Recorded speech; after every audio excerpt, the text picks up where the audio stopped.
Welcome, and thanks for joining us today for our 45th episode of the Restaurant Dealmaker Show, where we discuss pertinent topics regarding the food and beverage industry with industry professionals. My guest co-host today is Dennis Berkowitz, the former owner-operator of 15 well-known restaurants in the San Francisco Bay Area.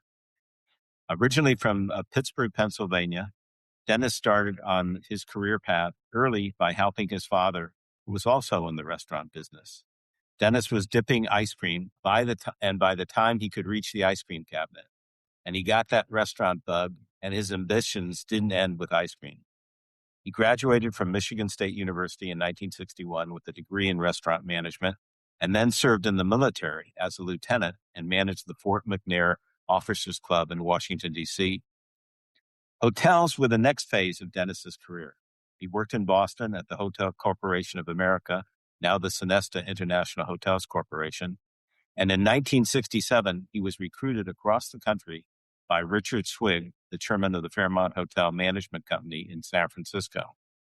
After 5 years as the vice president of Food and Beverage Director at Fairmont, Dennis caught the eye of the Hyatt Corporation and became vice president of Food and Beverage at 29, helping design and develop close to 200 restaurants.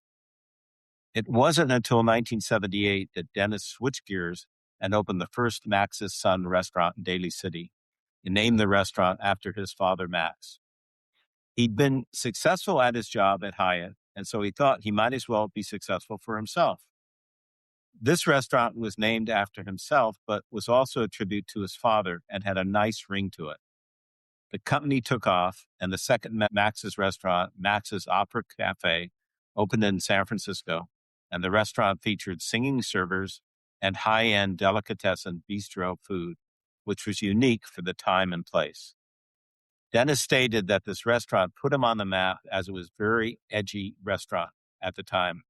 It fit a niche that wasn't in San Francisco. Max's restaurants were intended to offer customers large portions of high-quality comfort food for reasonable prices, and the fare is delicatessen-based, but done in style, and the restaurants also serve as a fun, casual atmosphere.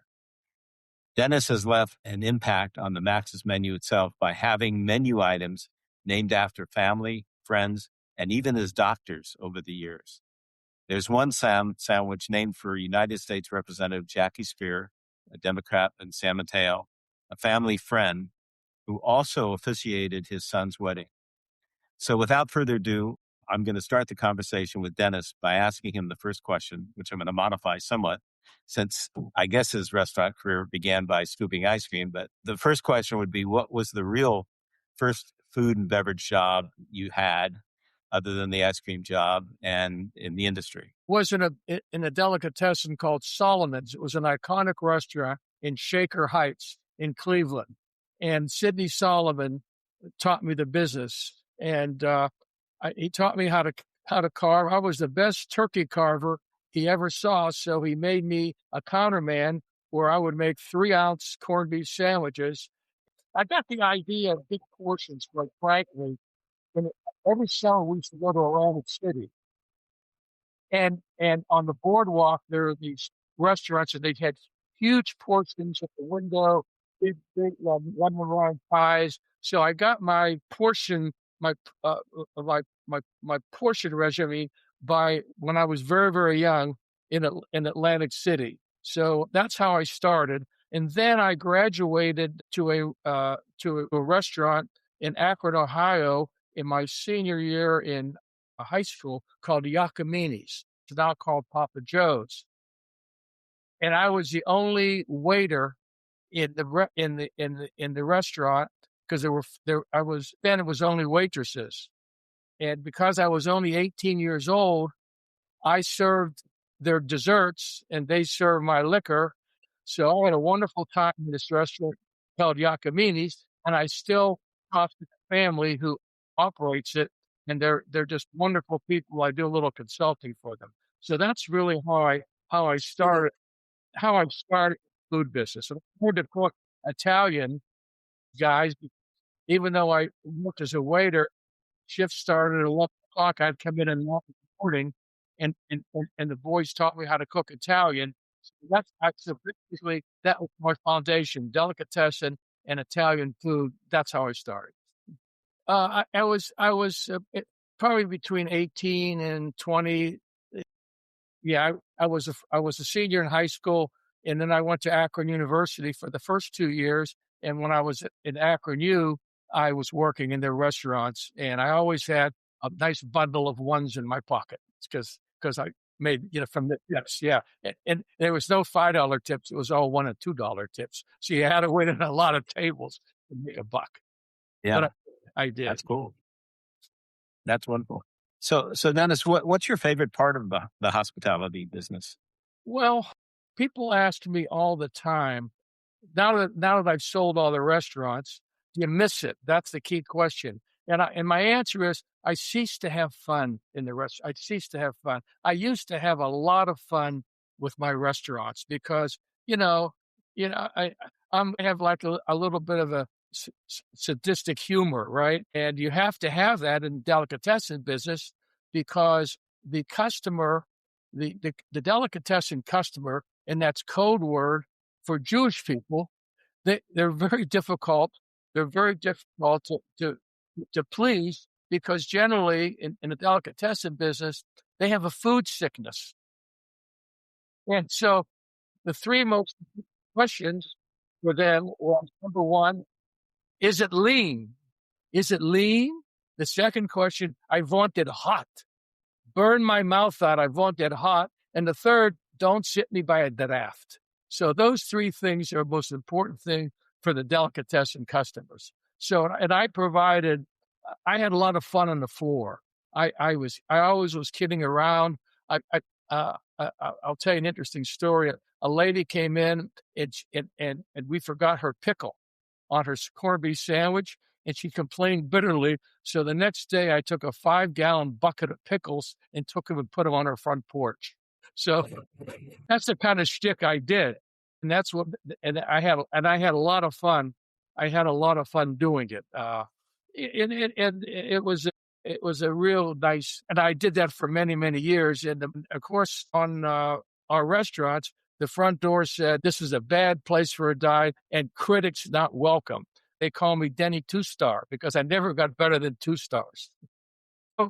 So people say, "Well, our restaurant was edgy." So I kept focus. In our restaurants, it was details, details, details. I always my presentations were always unusual.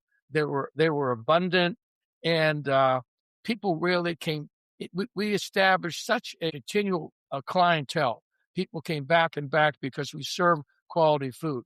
For many years, we pumped our own corned beef and pastrami. Everything we made was from scratch. And as a side note, Sanka used to be in little packages. So whenever I joined Hyatt, I talked to the coffee company, and I said because we had all these Hyatt details. So I had to make brewable Sanka, and I'm the one that created brewable Sanka in this country. There was everything was in a packet, and also I initiated the squeeze bottle mustards, all the mustards in squeeze bottles, because what I saw in my restaurant was we used to put the grape poupon and the mustard on the table, and I would watch our customers put a spoon into the mustard, put it in their mouth, and put it back in the mustard. And I called the mustard guys, and I said, "Listen, we got to put this in squeeze bottles," and they did. And the guy that initiated that was Beaver Mustard out of Oregon, and he's the first one that did the mustard with me. So I'm real proud of that. That's quite a story. It's too bad you don't have to get some royalties from all that production of the squeeze bottles. You know what? You're right about that. And the guy's name is Gene Beasy. And I said, "Gene, come on, man." And I never got a nickel from him. I got to thank you very much. A lot of good that did me. Thank you. Right. You got a lot of nachas, right? Right. Which means a lot of praise, but nothing in your pocket, right?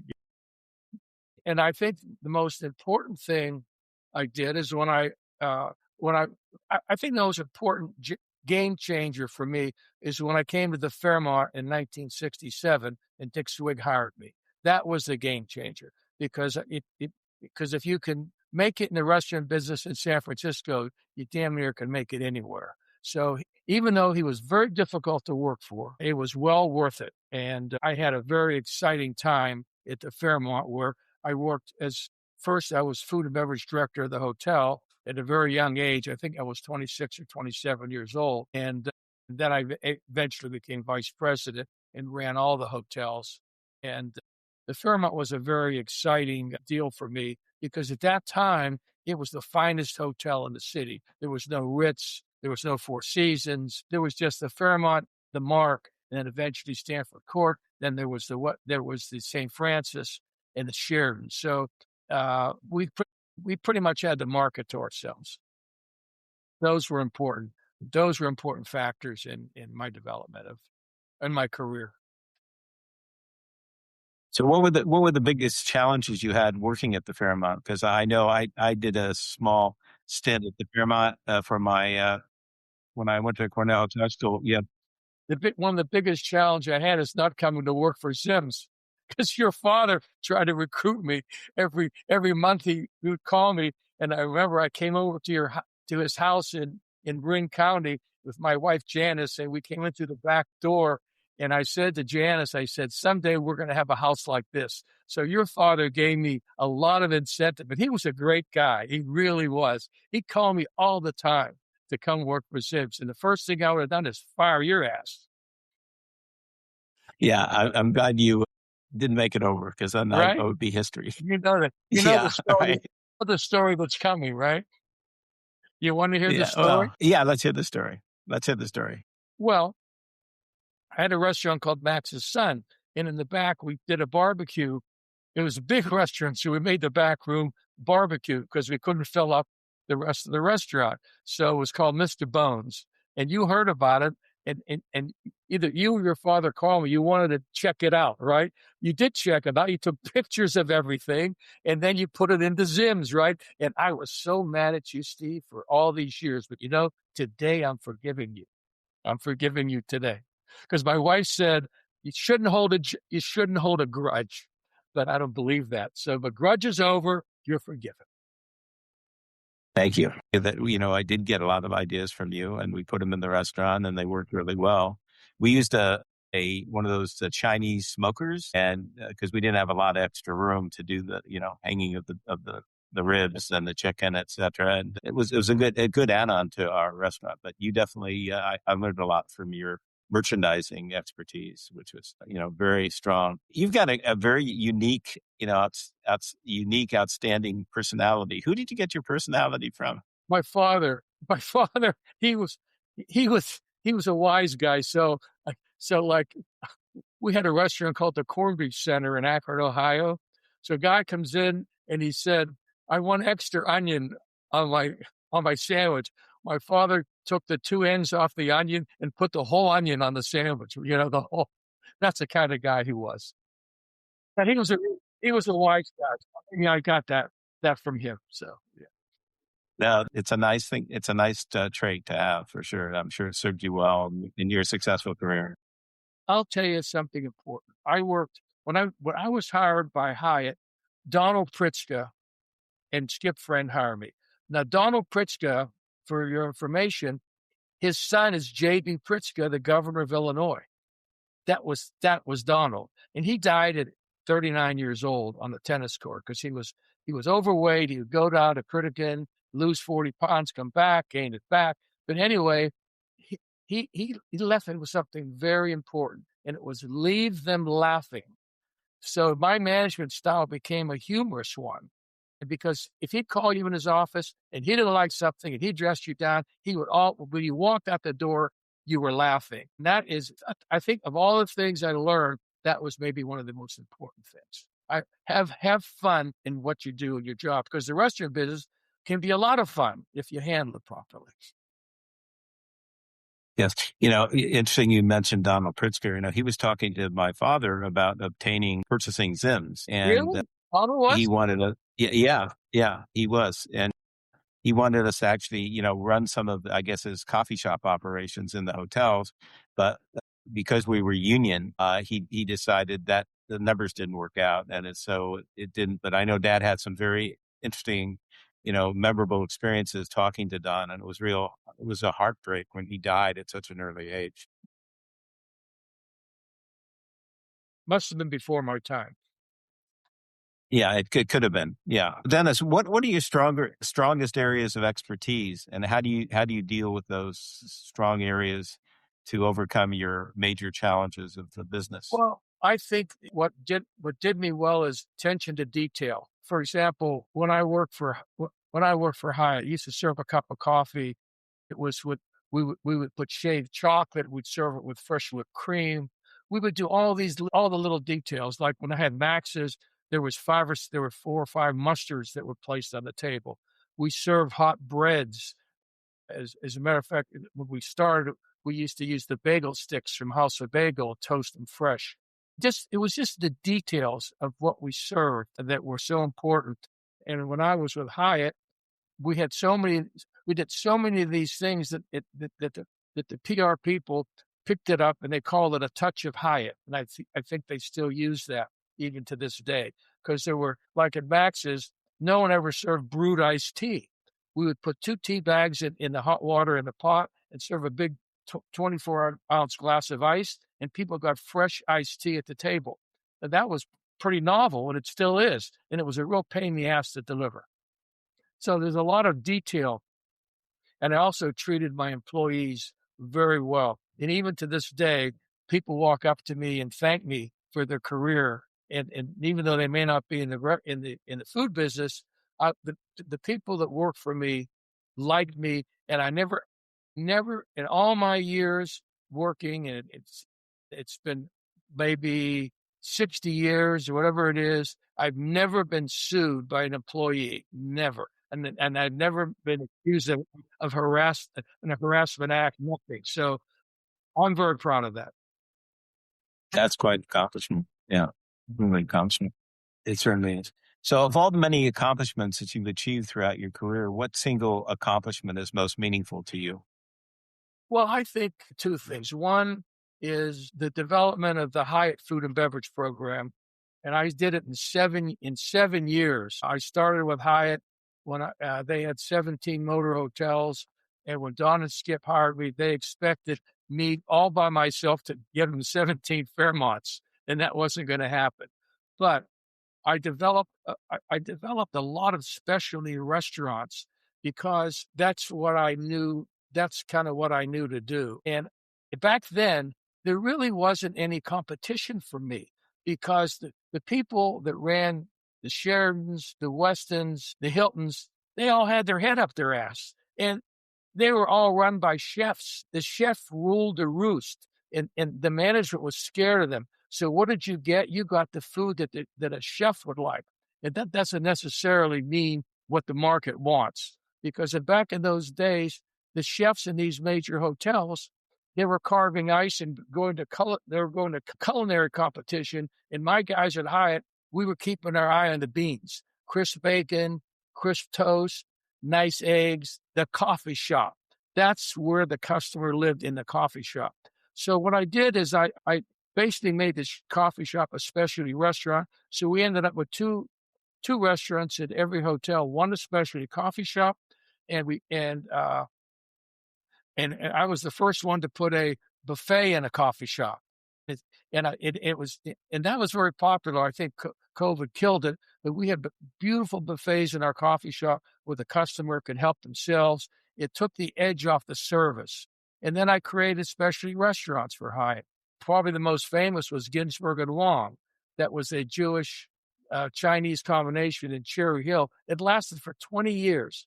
You don't have restaurants and hotels that last for 20 years. And then I did the rotisserie restaurants. They were called Hugo's Rotisserie, TJ Peppercorn. That came from my experience with the Somerset Hotel in my time I worked in Boston. Those restaurants were called Beef and Bird, and they specialized in duck. And also, I got a chance to work with Jim Nasicas, who was the most brilliant hotel man. He and Peter Goldman were the best hotel men in America. And Nasicas was brilliant, and he did this 5-way serve this duck 5 ways.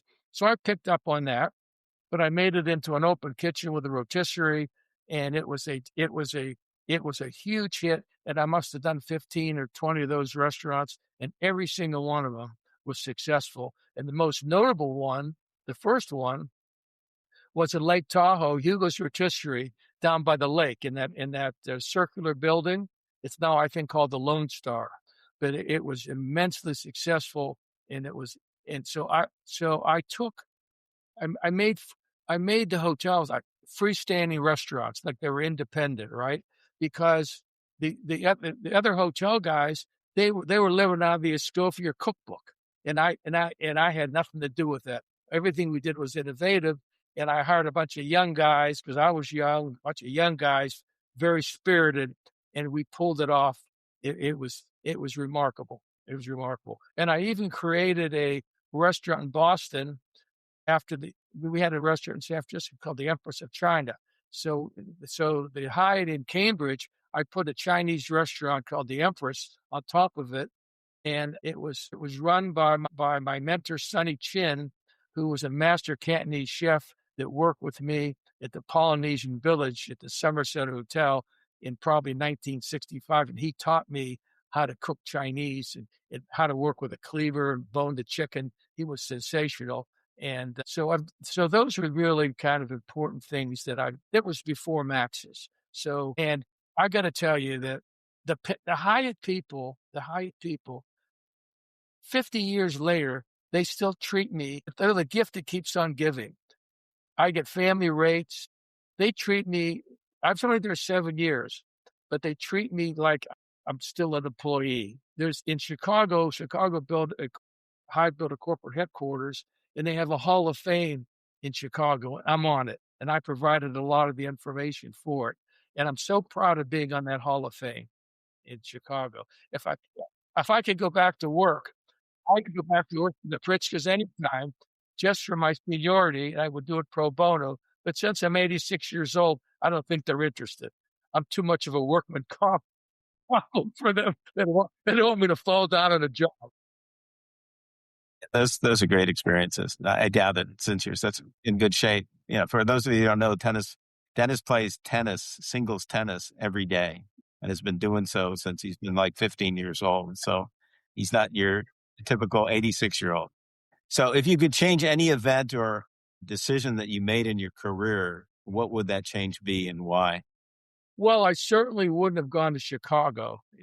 That was the biggest screw up of our career, because you think the grass is always greener because they had tip credit and it was cheaper. It was a big mistake. So that was the biggest mistake I made. But I've had a lot of successes, so you have to offset. And the other big mistake I made was doing Max's Diamond Grill across from the ballpark, but 9/11 hurt it. But I think it would have failed anyway because I did the wrong concept. So those, I think, were the two biggest mistakes I made. I made others, but those were notable. Well, the food and beverage industry is definitely, ever changing. And so what do you see as the future for the food and beverage business in California? Well, I got to tell you, you got to give a lot of kudos to the people in the restaurant business today. They're so innovative. The chefs are innovative. The owners are innovative.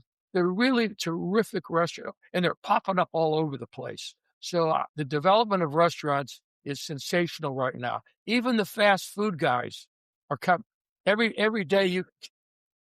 You'll see something different. You see the advertisements, and you're kind of flabbergasted of these guys that think of these new food items. Well, I'll give you an example. Look at Shake Shack. That's Danny Meyer, so he's a brilliant restaurant guy. So if you go there, you got such innovative food. Look at Chipotle. It's outstanding. And there's a lot of these new concepts that are taking hold. And I can tell you that the Indian culture, they're producing Indian pizza restaurants. There's a huge Indian influence coming in this country, not just with Indian food, but they're taking their cuisine and they're making it into other things. So it's quite interesting. I think it's terrific. But the only thing I'm unhappy with is it's so goddamn expensive. If I could interject for a minute, that's a real problem for the industry because they cannot raise their prices commensurate with their increased costs, and if they do, they're going to go out of business because disposable income is a real issue, for most places in America. Look, Wendy's just announced they're closing 100 restaurants, right? Specialties, they were doing a tremendous job. They went bankrupt. I don't understand why they went bankrupt, but you think that you've got a successful restaurant company, and all of a sudden, all of a sudden it collapses. And there's a good example. Specialties is a real good example of collapse in the Bay Area, and they did a nice job. They did a nice job. They did a very nice job. So Dennis, if you were advising a seasoned restaurant manager that was considering owning his first restaurant, what advice would you give him? Don't do it. Don't do it. Don't do it unless you establish a budget and you double it. You double it because I have an expression I learned from a friend of mine in Beverly Hills who made our uniforms. He says, "Liars figure, but figures don't lie." You need to double it and then reserve another 6 months for losses. And you must really understand leases, which you understand, because a new restaurateur gets trapped. They get trapped with the assignment clause. They can't assign it. They get big CPIs. They got continuous operation clauses. Something happens, you got to keep operating. So leases are very important. If you're failing, can you assign it reasonably with the landlord approval? There's so many things that go into it. Just because you have a recipe for lasagna doesn't mean you can open an Italian restaurant. But people are very naive when it comes to opening restaurants. So you have to have very deep pockets, and you really have to have people that can execute. And that's becoming more and more of a problem because we're having difficulty finding people that can execute. So let's put it this way. Unless you have deep pockets, unless you have a sponsor or someone that can back you up, you can do a pop-up. You can pop up all day and night, but you can't make a living doing pop-ups. So is there a formula that you recommend as far as how much working capital a new owner-operator should have? Should it be like 6 months worth of payroll, or is there some formula that you... I don't have a formula. All I know is you need a lot of money. You need a lot of money, and you need more than you think, because you have to be able to withstand things out of your control. The 9/11s, the recessions, the wars. They default in Greece on their bonds, and it affects what we do here. There's a lot of factors that are out of your control. So should you do it? You just have to make sure that all the stars have to line up. If any of the stars don't line up, don't do it. So let's tell the audience about this new book you're about to publish, and when it will be available, and how do they purchase a copy of it? I wrote a memoir, and it took me about 5 years to write it. 3 years ago, we sold. I had a commissary in South San Francisco, and I had a big office in a commissary, and I had an administrative assistant. So I was writing a book, and she would computerize it and everything. And then it sat for a while, and there's a section in it, an anti-Semitic section in it, and I'll tell you the story about it that kept me from publishing the book, because I didn't want to get sued. So in 1963, after I came out of the service, ran the Fort McNair Officers Club, I went for an interview with a very prominent food and beverage hospitality company in the Washington, D.C. area. And I went for the interview. I had my Hartschaffner and Mark suit with a little tie. I had my initial on it. I looked very, very nice. And I had a resume, right? I go to the HR guy, and he said, "Dennis," he said, "you're perfect for us. So let me call in the vice president of food and beverage." I'm not mentioning names. The vice president of food and beverage comes in. He took a look at my resume, and he says, "Berkowitz, we don't hire those kind." I heard him say it, right? And I named, and in my original manuscript, I put the name of the company, and then I thought about it. I said, I took it out. I sanitized it. So no one knows the name of the company because it's still in business and they're very prominent. So I didn't want to have any problem legally. And I believe they probably have corrected themselves after that. I'm sure they have. But I'll tell you, the sequel to the story, it's in the book called Grudges and Revenge. And what happened was in 1974, I won the silver plate, which is big award, big industry award for the hotel food and beverage guy of the year. It was in the Conrad Hilton, 1,000 people in the audience. California, here I come down, I get my medal, right? And I'm with my wife, Janice. So now we're in the elevator in the Conrad and we're coming down from the ballroom, right? And in the elevator is the HR guy from this company, right? And the vice president who said, we don't hire this kind, right? He said, Dennis, he said, you've done a fabulous job with Hyatt. Why don't you come work for us? I said, you know what? I try to come work for you. Yeah. So if they want to get your book, what's the title of the book, okay. and how do they get? Okay, the name of the book is Eat, Darling, Eat, and it's really a humorous novel of the food and beverage business, and it will be available in about 2 weeks on Amazon. All right, and it talks about all my experience in the food business, but in a humorous way. It will put a smile. Trust me, it will put a smile on your face when you read it, because it tells about my initial years. It talks about the Sonesta family. That's HCA. That's Sonesta. The Swig family, the Pritzker family, who are fantastic. I got letters from Jay Pritzker. That's Jay Pritzker is Grant Park. He's Mr. Chicago. Gives you all these experiences, and also talks about all the fun things that happened. Like at Max's son, I had all these fortune cookies were funny. I had Max's laws. There's a lot of stuff in there that will make you smile.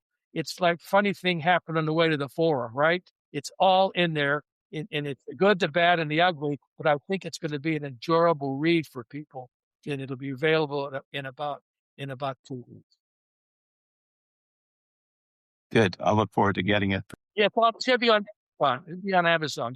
I think you can maybe order it in the bookstore, but Amazon is where you should go for it. It's called Eat, Darling, Eat. Yeah. Okay. Future Dealmaker show co-hosts for 2026 include, in March, Brian Bennett, who's the founder and operator of Bennett Hospitality Group, which operates Bennett's Kitchen Bar Market in Roseville, Bennett's American Cooking in Sacramento, and Bennett's Westside Grill in Rockland. Prior to developing Bennett's, Brian was the founding partner of Paul Martin's American Grill in Newport Beach and the vice president of operations for Chevy's Fresh Mex with over 100 restaurants. In April, a gentleman I think that Dennis knows is Faz Peroshi. Faz has been a well-known chef owner. Yeah, Faz is quite a character. He's been the chef owner of many restaurants throughout the Bay Area for several decades. Currently, Faz is the owner of the famous MacArthur Park restaurant in Palo Alto and Faz Restaurant Catering in San Jose. We'll be announcing our lineup of additional Restaurant Dealmaker co-hosts for 2026 in the near future. So thank you for joining us today. Dennis, again, thank you for the very colorful and informative presentation. Well, I hope I put a smile on your face. Thank you. Oh, yes. And if you want to get in touch with me, I can be reached again, steve@restaurantrealty.com, or I can be reached toll free at 888-995-9701. Take care of yourself and take care of others and stay well. Thank you for joining us today.